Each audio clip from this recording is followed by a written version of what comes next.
Tax बचाने का हो टेंशन या फिर पेचीदे टैक्स नियमों की उलझन, अटका हो रिफंड या मुश्किल में फंसा हो आपका रिटर्न।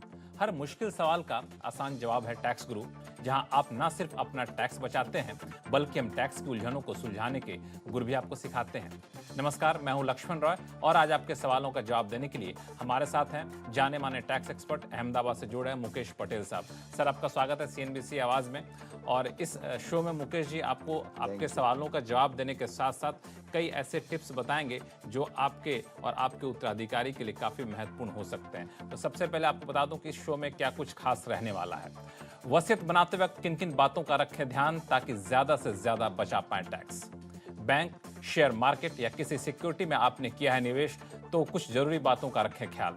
फ्लैट की बुकिंग कैंसिल करने की वजह से जब्त रकम पर क्या आपको चुकाना होगा GST। इन सारे मुद्दों पर बातचीत करेंगे, लेकिन सबसे पहला मुद्दा वो कि अक्सर लोग जहां गलती कर बैठते हैं वह है वसीयत लिखते वक्त, और उस पर हम चर्चा करेंगे क्योंकि वसीयत पर टैक्स नसीहत की। बहुत से लोग जब वसीयत बनाते हैं तो टैक्स से जुड़े पहलू को नजरअंदाज कर देते हैं या फिर इसके बारे में जानते ही नहीं है, लेकिन बाद में उत्तराधिकारी के लिए परेशानी का सबब बन जाता है। ऐसे में वसीयतनामा लिखते वक्त टैक्स के लिहाज से किन किन बातों का ख्याल रखना चाहिए, आज मुकेश जी से इसी पर चर्चा करेंगे।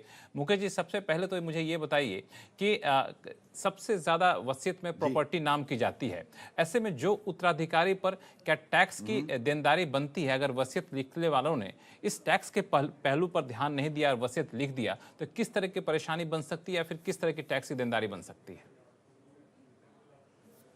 बिल्कुल लक्ष्मण जी, सबसे पहले तो हमें ये समझ लेना ज़रूरी है कि वसीयत को केवल हमारे उत्तराधिकारियों के बीच में हमारी प्रॉपर्टीज़ का हम ठीक ठाक डिस्ट्रीब्यूशन करें उसी नज़रिए से नहीं, लेकिन जैसे आपने इशारा किया कि वसीयत पर नसीहत टैक्स के पॉइंट ऑफ व्यू से बहुत ही इम्पोर्टेंट है। अब आपको हमें सबसे पहले ये समझ लेना ज़रूरी है कि इनकम टैक्स में जो वसीयत के तहत किसी को भी कुछ प्रॉपर्टी मिलती है उस पर कोई टैक्स नहीं होता है, ये समझ लेना बहुत आवश्यक है। एक्चुअली समझिए कि अगर किसी को गिफ्ट मिलती है अपने जीवन काल दरमियान, तो वो गिफ्ट अगर अपने ब्लड रिलेटिव यानी क्लोज रिश्तेदार के पास से मिली हो तभी आपको एग्जम्पशन मिलता है, लेकिन वसीयत के तहत या सक्सेशन में आपको कुछ मिलता है, अगर आप ब्लड रिलेटिव नहीं भी है तो भी आपको टैक्स नहीं लगता है। इसका मायना यह है कि अगर आपको किसी को कुछ देना है तो लाइफ टाइम में देने के बजाय अगर आप वसीयत के तहत दे तो उसको टैक्स का बड़ा फायदा होगा, क्योंकि उस पर उसको टैक्स भरना नहीं होगा। दूसरी बात यह है कि वसीयत के तहत जब आप डिस्ट्रीब्यूशन करते हैं, मान लीजिए वसीयत नहीं है तो हिंदू सक्सेशन एक्ट के हिसाब से सब इक्वल पार्ट्स में डिस्ट्रीब्यूट होते हैं, वाइफ, सन्स, डॉटर्स वगैरह में। अब सन्स, डॉटर्स वगैरह अगर वो खुद अपने मैक्सिमम ब्रैकेट में है तो फिर आप अपना टैक्स प्लानिंग उनके लिए नहीं कर पाएंगे। तो इस केस में अगर वसीयत के तहत आप एक, जैसे इनकम टैक्स एक्ट में विशेष प्रावधान है कि आप एक डिस्क्रिशनरी ट्रस्ट भी बना सकते हैं विल के तहत। तो मान लीजिए एक फैमिली में एक माता और पिता दो है, वो अपने अपने विल में एक एक ऐसा ट्रस्ट बना के वो करते हैं, तो ये एक अलग सी इनकम टैक्स की फाइल खड़ी हो जाती है। तो जैसे फादर और मदर का रेगुलर टैक्स रिटर्न उनके लाइफ टाइम में भरता था, अब उनके डेथ के बाद भी एक फाइल का फायदा खास तौर से जो हाई नेटवर्थ इंडिविजुअल फैमिलीज है उनको मिलेगा। तो टैक्स प्लानिंग के बहुत सारे अवकाश है वसीयत के तहत, ये हमें नजरअंदाज नहीं करना चाहिए। इसमें कई बार मुकेश पटेल साहब सवाल आता भी है टैक्स गुरु में, वो ये कि सोना, जेवर या शेयर्स के केस में कैसे ये टैक्स की देनदारी बनती है अगर वसीयत में मिलता है तो, लेकिन किसी ने विल लिखा ही नहीं है, विल बनाया ही नहीं है तो।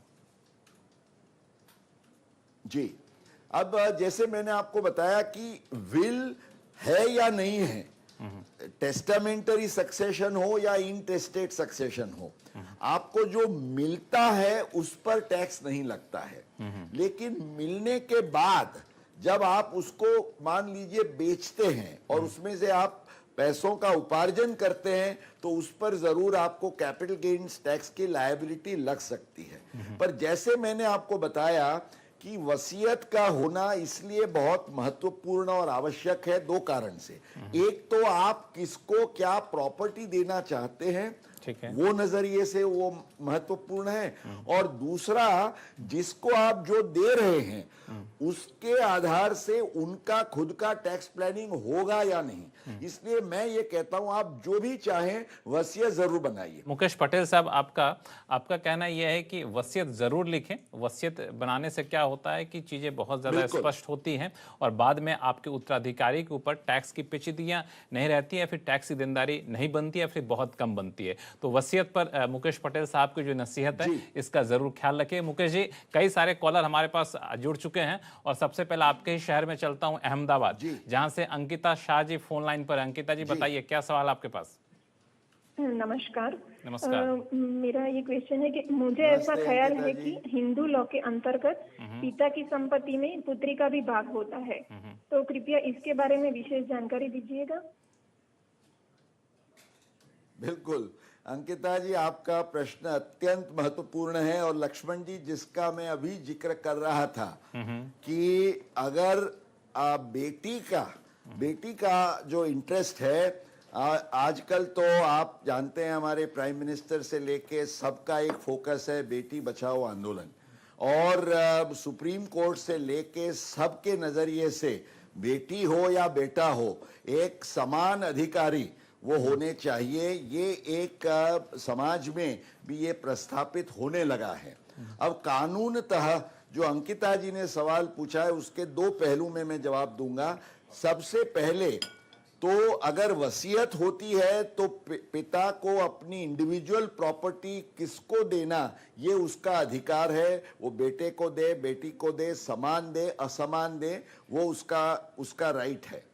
पर मान लीजिए वसीयत नहीं है तो बेटी का अपने माता या पिता की जो प्रॉपर्टीज है उसमें उसका एक समान अधिकार जो पत्नी या पति होता है उसके साथ अपने भाई बहन, माना equal right to get property, ये बेटी का अधिकार होता है। और अगर विल हो या ना हो फिर भी एचयूएफ की, माना इंसेस्ट्रल प्रॉपर्टी हम जो कहते हैं, वो एचयूएफ की वारसागत मिल्कत के अंदर तो पहले ये ख्याल था कि बेटी की शादी हो जाने के बाद उसको एचयूएफ में कोई हक नहीं है, अधिकार नहीं है।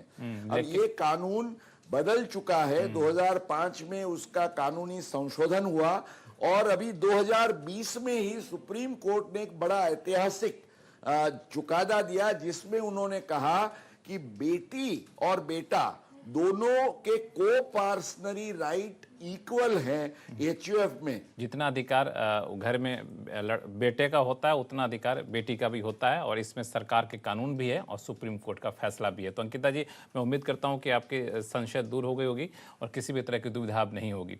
अगले कॉलर मुकेश पटेल साहब जयपुर से हमारे साथ जुड़ गए हैं, अरविंद गुप्ता जी। अरविंद जी बताइए, क्या उलझन आपके पास? सर नमस्कार। पहले तो मैं बताना चाहूंगा कि मैं टैक्स गुरु का बहुत बड़ा फैन हूं। नमस्कार। आपका जो प्रोग्राम है ये एजुकेटिव तो है ही है, लेकिन साथ में इंफॉर्मेटिव भी बहुत है। इस कारण मैंने लास्ट 2 साल में एक भी एपिसोड मिस नहीं किया है और मैं वेट करता हूं कि कब शनिवार आए और मैं प्रोग्राम देखूं। ये तो आपके टैक्स गुरु के बारे में हुआ। चलिए, बहुत बहुत धन्यवाद। जी। और मेरा प्रश्न ये है साहब, मैं एक सीनियर सिटीजन हूँ। मेरी फैमिली में मेरी वाइफ है और 2 लड़के हैं। दोनों लड़के एनआरआई हैं ऑस्ट्रेलिया में। मेरी और मेरी वाइफ की सारी investments PPF, mutual fund, shares, RBI bond, FDR, senior citizen saving scheme इत्यादि में है और हमने हर एक में नॉमिनेशन अपने दोनों लड़कों का कराया हुआ है। मेरा प्रश्न ये है कि हमारे गुजर जाने के बाद जब बच्चे ये सब क्लेम करके पैसा अपने अकाउंट में ले आएंगे इंडिया में, तो इसमें टैक्स की देनदारी क्या होगी और ये पैसा ऑस्ट्रेलिया ट्रांसफर कैसे होगा? बिल्कुल अरविंद गुप्ता जी, सबसे पहले तो आपका बहुत बहुत शुक्रिया, आपने हमारा हौसला बढ़ाया और मैं कामना करूंगा आपकी लंबी उम्र की, कि जो आपने शब्द का इस्तेमाल किया गुजर जाए तो क्या होगा, तो मैं कामना करूंगा कि लंबी उम्र आपको लगे। हाँ, लेकिन ये तैयारी ज़रूर करनी चाहिए। जो आपकी चिंता है वो बेहद ही जायज़ है। मुकेश पटेल साहब बताइए, कैसे दूर करेंगे इनकी उलझन? बिल्कुल बिल्कुल। लक्ष्मण जी, आपके साथ मैं भी उनको शुक्रगुजार होने के साथ सहमत हूँ। टैक्स गुरु को इतने ध्यान से आप देखते हैं। अब आपके लिए गुड न्यूज़ मैं आपको दूंगा। एक तो आपको लंबी उम्र तो लगे ही लगे, पर मान लीजिए आपका जब भी अवसान होता है, चूंकि आपके जो संतान हैं वो एनआरआईज हैं, ऑस्ट्रेलिया में रहे हुए हैं, तो दो गुड न्यूज़ आपके लिए ये है। सबसे पहला तो आपके बच्चों को जो भी प्रॉपर्टी आपके विल के तहत मिलेगी, वो प्रॉपर्टी मिलने पर, जैसे आगे हमने डिस्कस किया, कोई भी टैक्स नहीं लगेगा। अलबत्त मान लीजिए आपका कोई घर है, आपके शेयर्स है, ये बच्चों को मिलता है, वो उसको बेचते हैं, तो उस पर जो कोई लॉन्ग टर्म कैपिटल गेन्स लगेगा, वो जिम्मेवारी उनको यहां अदा करनी होगी।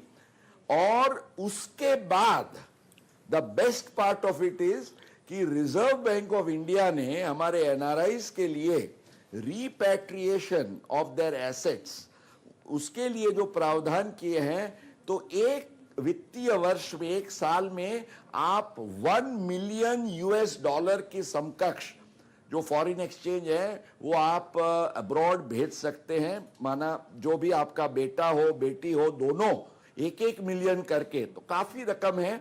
और मान लीजिए बड़ी रकम भी है तो एक नहीं तो 2-3 साल में तो आप सब पैसा भेज सकते हैं। इसमें आपको एक ही बात का ख्याल ये रखना है कि ये पैसा जो है वो आपके एनआरओ अकाउंट, बच्चों के नॉन रेजिडेंट ऑर्डिनरी अकाउंट में आप उसको रखें।